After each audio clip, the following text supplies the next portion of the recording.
चित्तानंद नमो आयुर्यानंद नमो वज्रायानंद नमो लोके सौरसावरं गुरुवापाञ्जनो नित्यं यानदर्शननायका चारितालो गम्भीरा मोक्षमार्गोपदेशिका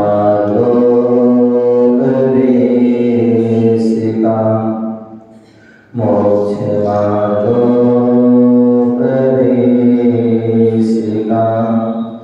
मोक्षमार्गोपदेशिका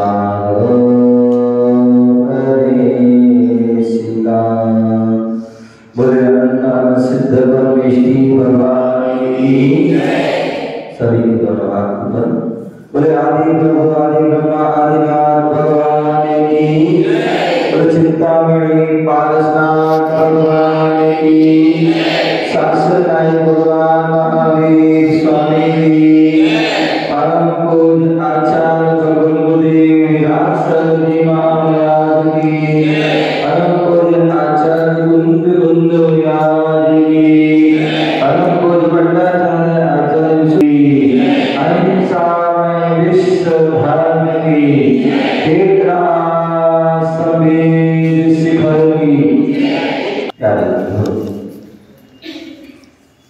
आज हम सभी पुनः मध्य प्रदेश की राजधानी भोपाल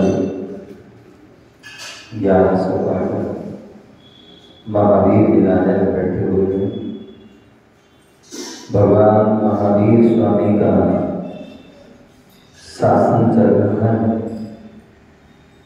भगवान महावीर की जो वाणी थी वही वाणी जिनवाणी के रूप में हमें प्राप्त है और उसी जिनवाणी की यहाँ व्याख्यान चल रही है। आचार्य भगवदेव विराट सर्वजी महाराज परम पूज्य आचार्य कुंद स्वामी ने अपने प्रज्ञा चक्षु के माध्यम से अपनी लेखनी के माध्यम से हमें बहुत कुछ दिया। ऐसे उन ग्रंथों में रहनसार ग्रंथ जो है वह अपने आप में सर्वश्रेष्ठ ग्रंथ है, जिसमें श्रावक और मुनियों का एक साथ व्याख्यान किया गया है। यहाँ पर 11 नंबर की जो है गाथा चल रही है और 11 नंबर की गाथा के माध्यम से यहाँ बताया जा रहा है कि श्रावक का धर्म और मुनि का धर्म। श्रावक का जो धर्म दानम पूजा मोक्षम शावधर्मो और मुनि का जो धर्म है ध्यान ध्ययनम यति धम्मो ध्यान और अध्ययन।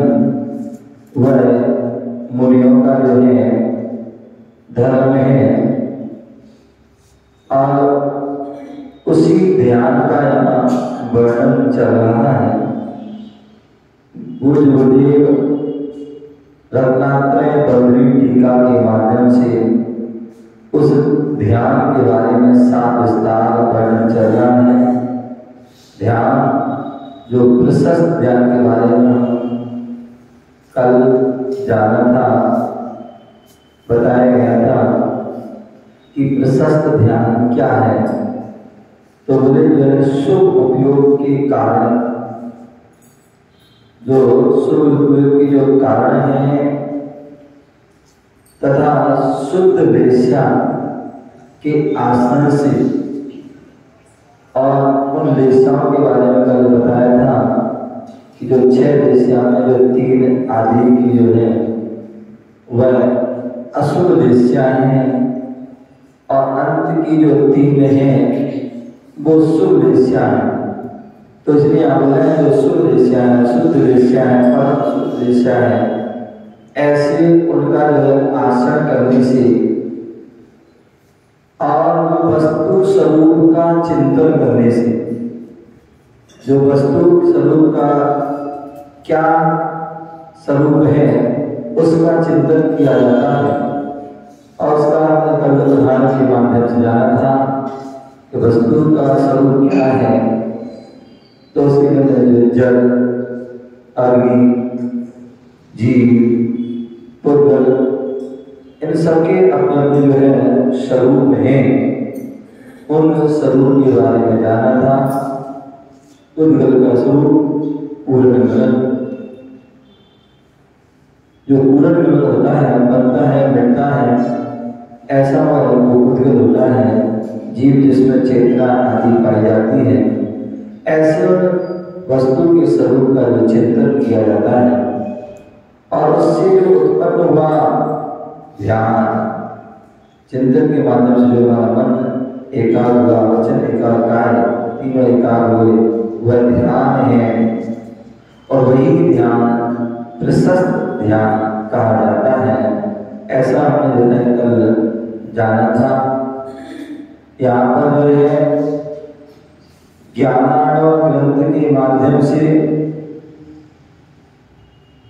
आचार्य शिवचंद्र स्वामी तीसरे अध्याय के जो है 30 नंबर के श्लोक में बताया था उन्हें कि प्रशस्त 29 और 30 के माध्यम से प्रशस्त ध्यान के बारे में बताए थे। तो 29 का जो है हम अर्थ जान चुके थे। यहाँ पर 31 के श्लोक का अर्थ बता रहे हैं।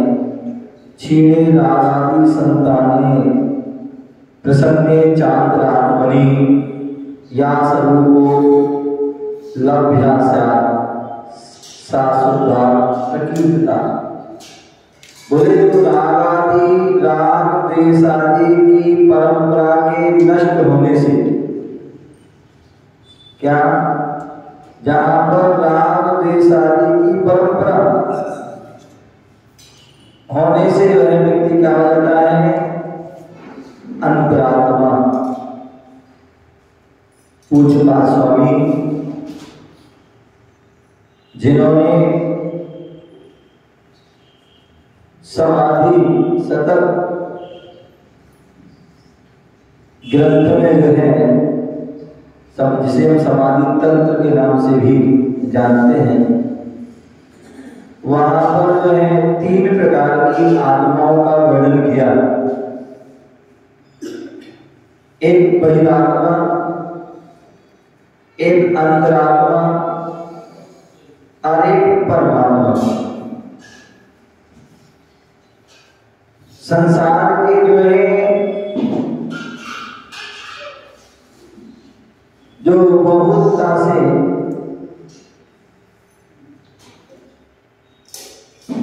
जो एक इंद्रिय से लेकर के सैनी पंचेंद्रिय के जो जीव हैं, उनमें अधिकांश जो है वो जीव हैं, वो कौन है? वो बहिरात्मा, बहिर्प्लस आत्मा, जिनकी जो है बाहरी दृष्टियों में, पर पदार्थों में ये जो इनका उपयोग आदि रहता है, ऐसी जो है वह बहिरात्मा है। और जो बहिरात्मा है जो शरीर को आत्मा और शरीर को एक मानता है, वो बहिरात्मा है। और उसके लिए आचार्य बुद्ध ने कह दिया कि जो बहिरात्मा वही मिथ्या दृष्टि है, और मिथ्या दृष्टि जो है वही उसका ही जो है चतुर्गति संसार है, वही पंच परावर्तन आदि करता रहता है। कौन? जो बहिरात्मा। इसलिए जो है हमें उस बहिरात्मा पने से जो है अपने भाव को लाना है, परिणामों को लाना है,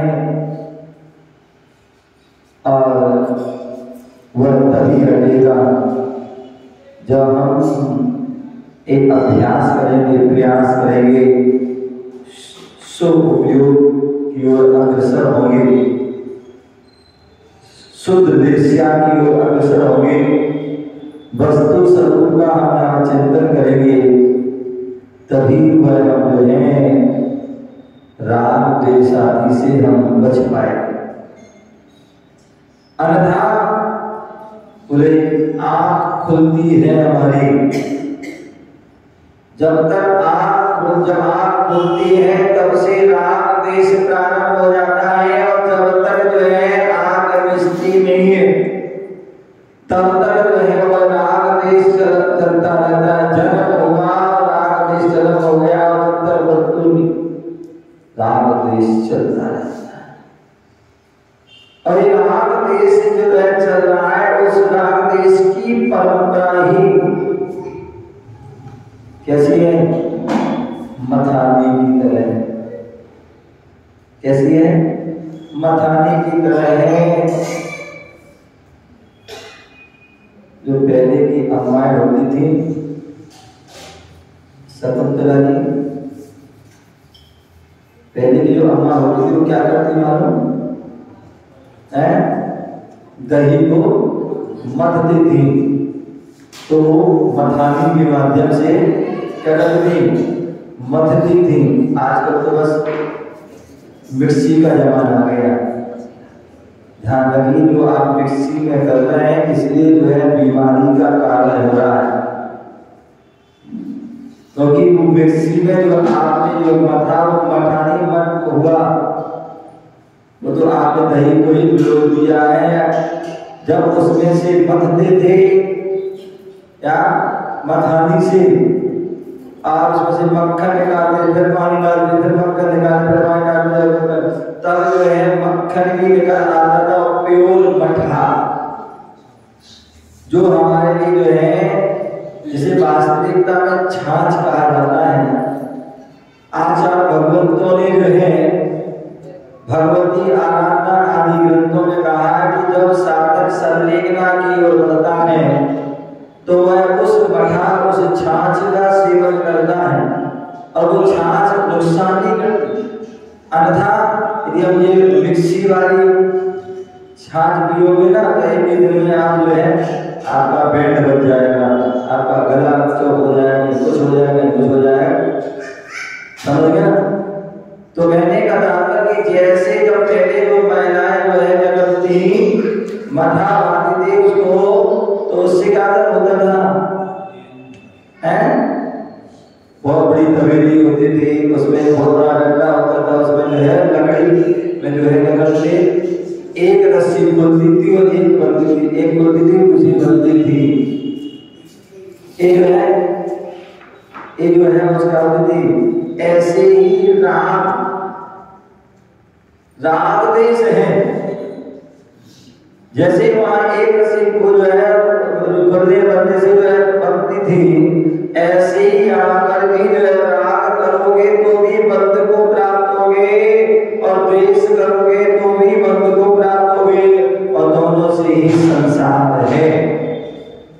इसलिए जो है शास्त्रों में कहा है, समय सार जैसे महान ग्रंथ में कहा है कि बंध का कारण है तो वो है राग द्वेष। जहां राग द्वेष से जो है मुक्त हो गए, वहां बंधन के से भी आप मुक्त हो जाओगे। क्या होगे? बंधन से भी मुक्त हो जाओगे। आज जो है पूरे देश की जेलों में कैदी बंद हैं।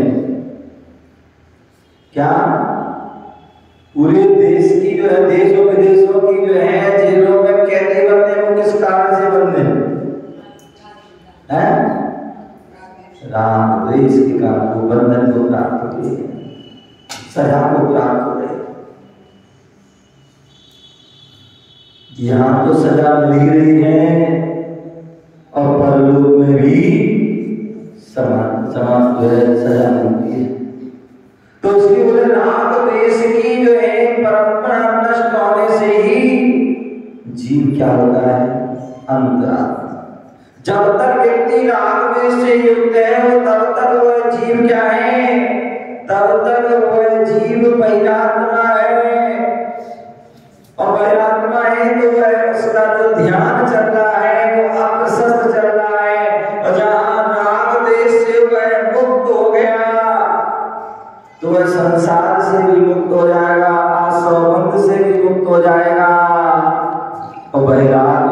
करने से भी मुक्त हो जाए। तो इसलिए अंतरात्मा के प्रसन्न होने पर जब तक व्यक्ति अंतरात्मा रहेगा, व्यक्ति दुखी रहेगा, परेशान रहेगा, कष्ट में रहेगा, और जैसे वह अंतरात्मा अवस्था को प्राप्त हो जाता, अंतर आत्मा में चला जाता है, अंतर आत्मा के लीन हो जाता है और उसके लिए जो शुभ क्रियाएं करना प्रारंभ कर देता है। अब बोलिए बैठे हुए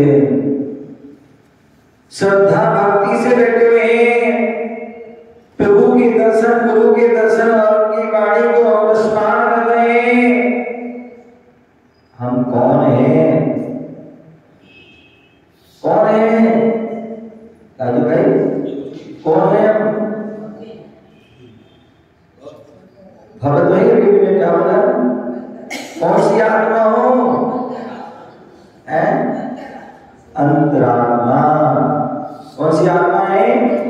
अंतरात्मा है।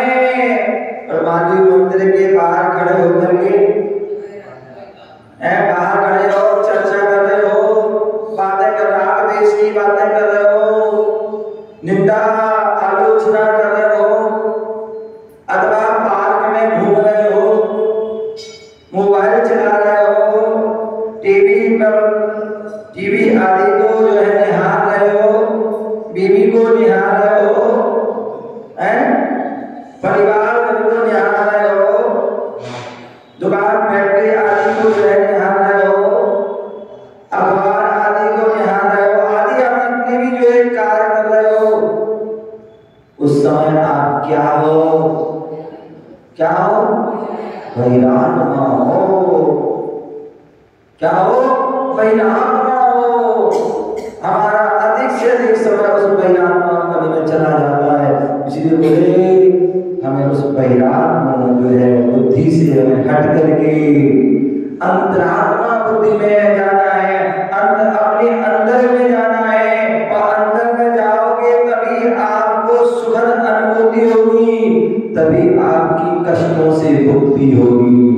अन्यथा केवल हे भगवान दुख दूर हो जाए, दुख दूर हो जाए, कष्ट दूर हो जाए, परेशानी दूर हो जाए, ये दूर हो जाए, वो दूर हो जाए, तो ऐसा कहने मात्र से कुछ होने वाला नहीं है। क्या? कुछ भी होने वाला नहीं है। जैसे कहते हैं लड्डू लड्डू बोलते, लड्डू लड्डू बोलते, मुख ना चखे स्वाद, और पानी पानी बोलते, मिटती नहीं है प्यास। क्या? यदि आप लड्डू लड्डू बोलते रहेंगे तो आपको लड्डू का स्वाद आने वाला नहीं है। पानी पानी बोलते रहोगे तो उससे पानी का यह प्यास बुझने वाली है। लड्डू का स्वाद लेना है तो लड्डू को मुख में रखना होगा। क्या अल्लू भाई? क्या मुख में लड्डू रखना होगा, तभी जो है आपको क्या मिलेगा? उसका स्वाद आएगा लड्डू का। लेकिन ज्यादा लड्डू का स्वाद भी नहीं लेना, नहीं तो फिर डायबिटीज हो जाएगी, फिर डॉक्टर के घर जाना पड़ेगा, फिर ढूंढना पड़ेगा कहाँ वैभव देने हैं, कहाँ जो है क्या सारांश देना भी है, उनको ढूंढना पड़ेगा। तो इसलिए थोड़ा सा स्वाद के लिए, क्योंकि स्वाद के लिए खाना, पेट भरने के लिए खाना, स्वाद के लिए खाओगे तो कोई दिक्कत नहीं, लेकिन पेट भरने के लिए खाओगे तो परेशानी हो जाएगी।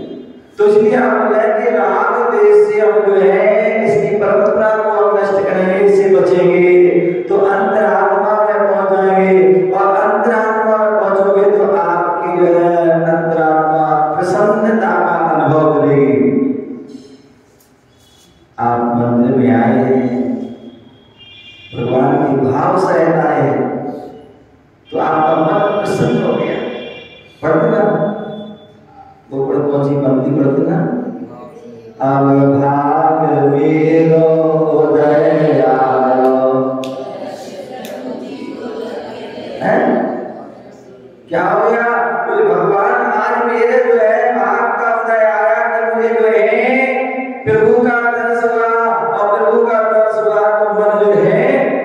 क्या हुआ? प्रफुल्लित हुआ, प्रसन्न चित्त हुए, खुश हुए, आनंद की वह लहरें आ गई उसमें। किस कारण से? भगवान के दर्शन से। भगवान के दर्शन करने आए। क्यों आए? अपनी आत्मा का उद्धार हो, आत्मा का कल्याण हो, आत्मा का हित हो, आत्मा जो कर्मों की जंजीरों से जकड़ी हुई उससे मुक्त हो, इसलिए दर्शन करने आए। जिनके दर्शन से कटे जन्म जन्म के पाप,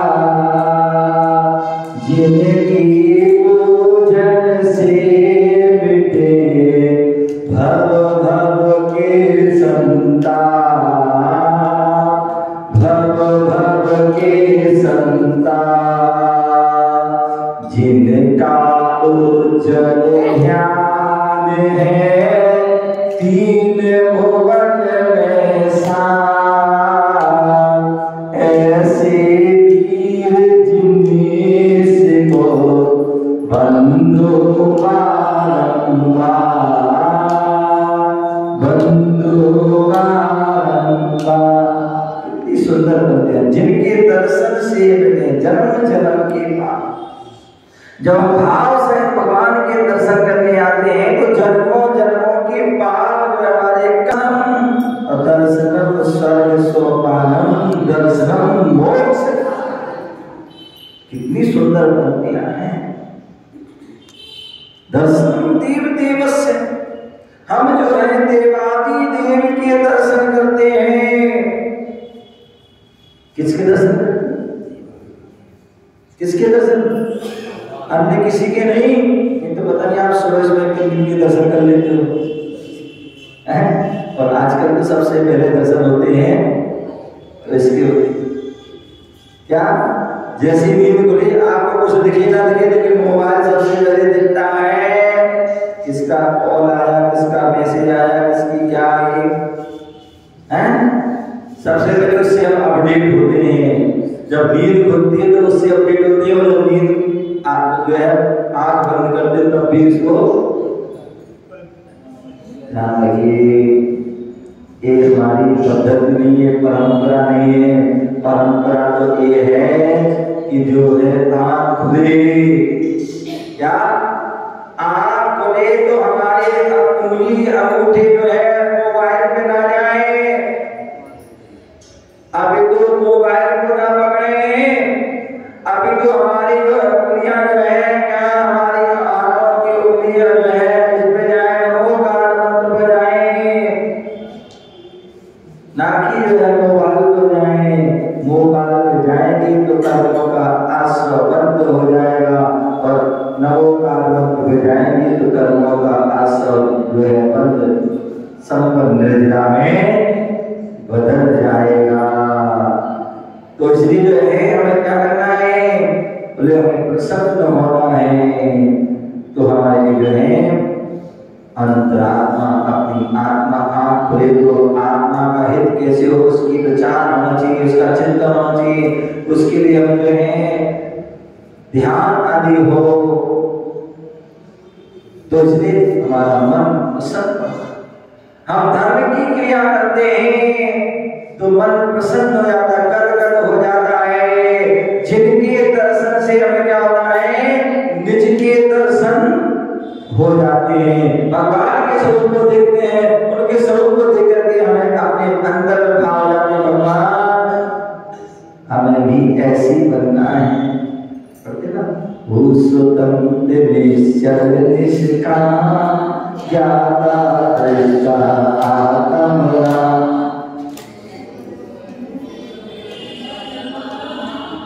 केवल ये बोलने से कुछ नहीं होगा, है? केवल बोलने से नहीं होगा। जैसे वो है वैसे बनने के लिए उस मार्ग पर बढ़ना होगा, तभी वे हम जैसे बन पाओगे।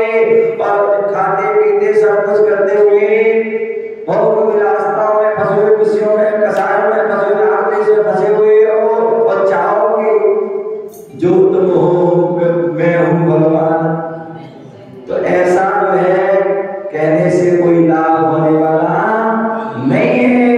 भगवान के दर्शन कर रहे हैं तो उनके दर्शन दर्शन करते करते मुझे हमें उनके जैसे गुण वो जो है भाव हो जाएंगे। भगवान जैसे आपने उन गुणों को प्रकट किया है वैसे हमारे अंदर भी गुण प्रकट हो, और उसके लिए आप प्रयास कीजिए, पुरुषार्थ कीजिए, व्रत नियम संयम को धारण कीजिए, वैराग्य को धारण कीजिए, अंतरात्मा में जाइए, तभी वह आपकी आत्मा प्रसन्न होने पर वह क्या हुआ, स्वापर प्रवेश जब अंतरात्मा में लीन होते हैं, ध्यान में लीन होते हैं, शुद्धोपयोग में लीन होते साधक, तो उस समय उसके अंदर स्वापर विवेक जागृत होता है। क्या होता है? स्वापर का स्वा क्या है और पर क्या है। अभी तो हमने क्या रखा है, ये घर हमारा है, क्या है, एक घर हमारा है, परिवार हमारा है, बीवी बच्चे जो है, धन दौलत गाड़ी बंगला आदि वो सब क्या है, मेरा है। क्या है? मेरा है। ममकार, व्यक्ति दिन रात ममकार और अहंकार में ही जी रहा है, और जहाँ ममकार और अहंकार होता है वहां जो है नरक दुर्गति में वास करता है, खोटी गतियों में वास करता है। तो उन्हें ममकार अहंकार को हटा दो। जहां ममकार और अहंकार हट जाएगा वहां आप जो है अंतरात्मा की ओर अग्रसर हो जाएंगे, अंतरात्मा में पहुंच जाएंगे। वहीं पर जो है आपको स्वापर का विवेक हो जाएगा कि जितना जो हम अनादिकाल से हम इनको स्व मान रहे हैं, क्या इस स्व मान रहे हैं, सब पर है, क्या है, ये सब पर है। जिस दिन ये बोध हो जाएगा उस समय आपकी विवेक की आंख खुल जाएगी। तीसरी आंख, क्या तीसरी आंख जो है विवेक की, प्रज्ञा की, ज्ञान की, केवल ज्ञान की आंख खुल जाएगी। कब खुलेगी? जहां पर स्वापर का भेद हो जाएगा। तुष्मास भिन्नम, क्या तुष्मास भिन्नम, तुष्मास भिन्नम। जैसे महिलाएं अम्मा होती हैं, बड़ा बनाती हैं, क्या करती हैं, बड़ा बनाती हो, काय के बनाती हो, उड़द की दाल के। तो उड़ बड़ा बनाने के लिए क्या करती हो, पहले दाल को दलती हो, क्या दलती हो, पर उसमें से क्या होती है, छिलका आदि अलग कर देते हो, और फिर उसको है, अब तो वो सिस्टम चला गया है, नहीं तो पहले सिल लुढ़िया, दाल अलग और छिलका, मुंह में पानी तो नहीं आ रहा है, नहीं तो सोचो महाराज आज अच्छी बात की लड़ुआ की बात कही है तो घर जाके लड़ुआ खाएंगे, और बड़ा की बात कही तो बड़ा बनाएंगे। ऐसा कि सोचोगे तो ध्यान रखो बहिरात्मा हो जाओगे। तो हिंदी बोली सुनना, तो क्या बोलते थे कि जो है अंतरात्मा मतलब जो दाल अलग और छिलका अलग है, उसी प्रकार शरीर अलग है, आत्मा अलग है। शरीर मेरा नहीं है, शरीर मेरा नहीं है, मेरा है तो मेरी आत्मा है, और मेरे अंदर जो ज्ञान दर्शन है वो मेरा है। ऐसा हमें उसका जो विचार करना है। तो सुभाष भिन्नम, दाल अलग, शरीर जो है छिलका अलग, उसी प्रकार शरीर अलग, आत्मा अलग है। जब ऐसा विचार करोगे तो आपके जीवन में हो सकता है किसी प्रकार की समस्या, कष्ट, पीड़ा, संकट आते हैं, लेकिन फिर भी आपको उसका जो है वेदन नहीं होगा। एक विराज को भी कांटा लग रहा है, एक तुम्हें कांटा लग रहा है, लेकिन आपको कांटा लगते हो माँ बाप आदि याद आ जाते हैं, और विराज को कांटा लगता है तो वो अपने स्वरूप में जो लीन होते हैं प्रभु परमात्मा नमोकार आदि याद आता है। तो ऐसे स्वापर का विवेक जागृत होना, जो आत्म स्वरूप की उपलब्धि होती है, जहाँ स्वापर का विवेक हो गया, उपलब्ध जागृत हो गया, वहीं पर हमें आत्म स्वरूप की जो उपलब्धि प्राप्त है और उस उपलब्धि का फल ही जो है कर्मों का क्षय और केवल ज्ञान आदि की प्राप्ति, अरहंत आदि अवस्था की प्राप्ति है, अनंत चतुष्टय आदि की प्राप्ति, शमुषण आदि की जो प्राप्ति होती है वह किससे होती है? वह आत्म स्वरूप की उपलब्धि होती है और वही शुद्ध ध्यान है। और उस शुद्ध ध्यान का फल ही क्या है? मुक्ति की प्राप्ति है। उस आत्म ध्यान की वह फल ही हमें सिद्धालय में विराजमान कर देता है। हम सभी को जो है ऐसे उस शुद्ध ध्यान की ओर, शुद्ध ध्यान की ओर अग्रसर होना है और उसके लिए हमें अप्रशस्त ध्यान से बचने का प्रयास करना है। अप्रशस्त ध्यान से बचना है तो उसके लिए हमें शुभ ध्यान में लगना होगा और शुभ ध्यान तभी होगा जब हम शुभ क्रियाएं करेंगे, तो तभी हम शुभ उपयोग में और शुभ उपयोग से ही हम शुद्ध उपयोग करेंगे, तभी हम सिद्ध अवस्था को प्राप्त होंगे। ऐसी उस अवस्था को प्राप्त करें और अपने जीवन को श्रेष्ठ बनाएं। इसी भावना से जय बोलो महावीर भगवान की। विगत यहाँ पर आज 5 मंदिर हैं और 1100 पाठक महावीर विद्यालय में प्रवास रहा। हमारे जो यहाँ की मनोज भाई और बाकी जो पूरे यहाँ की कमेटी है जिन्होंने प्रयास किया और उस प्रयास का ही फल आप सभी को यहाँ प्राप्त हुआ कि पूरी समाज में वह 4 दिन आज 5वां दिन है उसका पूरा लाभ लिया है। और कहते हैं साधु जो हैं, साधु कौन होते हैं और श्रावक कौन होते हैं? तो कहते हैं साधु वह होते हैं जो नदी के समान होते हैं और श्रावक जो हैं वो तालाब की तरह होते हैं। तालाब जो होता है वो एक स्थान पर रुका होता है, इसलिए उसमें जो है गंदगी आ जाती है। क्या हो जाती है? काई आदि गंदगी आ जाती है और उसमें बदबू आ जाती है, उसका पानी भी चढ़ जाता है। लेकिन जो है साधु जो होते हैं वो बहती हुई नदी के समान होते हैं। नदी बहती है तो स्वच्छ रहती है, पवित्र रहती है और उसका पानी भी मधुर होता है। जहाँ जहाँ जाती है वहाँ की वह प्यास बुझाती है। तो संत जो है क्या होते हैं, उन वह नदी की तरह बहते रहते हैं, आज यहाँ तो कल वहाँ। और सभी का जो है उनका साधु का आना भी मंगल होता है। और जो है जब बिहार होता है तो वो भी बिहार मंगल बिहार होता है। यहाँ पर आए थे तो मंगल आगमन हुआ था। आज जो है दोपहर में लगभग 4 बजे यहाँ से जो है साहेबपुरा जो जैन मंदिर के लिए मंगल विहार होगा।